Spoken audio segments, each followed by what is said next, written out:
Fatmir Selmanaj. Përshëndetje, doktor Berisha. Raporti përfundimtar ishte negativ për 11 majin. Ata, si në vitin 2001, me qeverinë Nano, i hodhën poshtë zgjedhjet dhe ne të urojmë të jeni i Zotit për t'i kundërshtuar zgjedhjet e vjedhura, gjë që siç e dim nuk ndodhi me ish-kryetarin. Tani, çfarë konkluzionit të saktë ose si do të vjet në funksion ky raport në drejtim të qeverisë Rama 4, a mund të njësohen këto me kërkesat e protestës? Respekt nga Flora. Shumë faleminderit për pyetjen. Mendoj se pyetjes tuaj i dha një përgjigje të fuqishme raporti i misionit faktëmbledhës të Partisë Popullore Europiane dhe rezoluta e miratuar që të dyja me unanimitet në Asamblenë Politike të Partisë Popullore në Vjenë.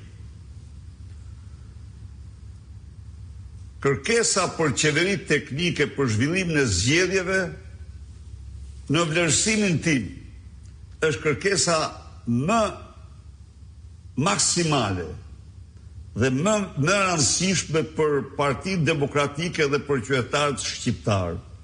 Kjo u realizua. Nuk është e lehtë, duhet të jemi realist, domethënë, që instanca ndërkombëtare, institucione ndërkombëtare, organizata ndërkombëtare të arrijnë në një konkluzion të tillë, të shprehen, kjo është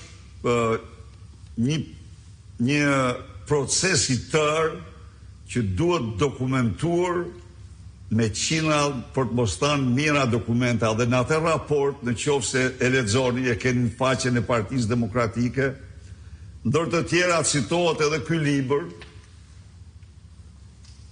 ky libër Big Fat Farce on Albanian Elections, i cili sipas raportit dhe sipas librit ka mbi 2500 e sa dokumenta fakte të dhunimit të zgjedhjeve në 1500 faqet e tij.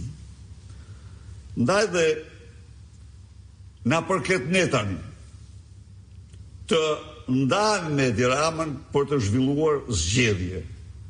Dhe jemi në betejë, kjo betejë do të kurorzohet me sukses. Mund të them se protesta rinore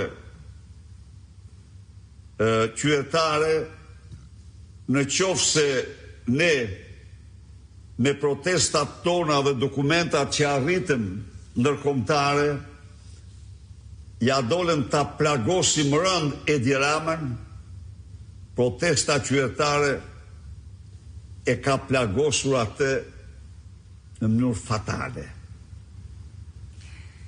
Edhe 3 pyetjet e fundit, përparim Karpuzi. Doktor,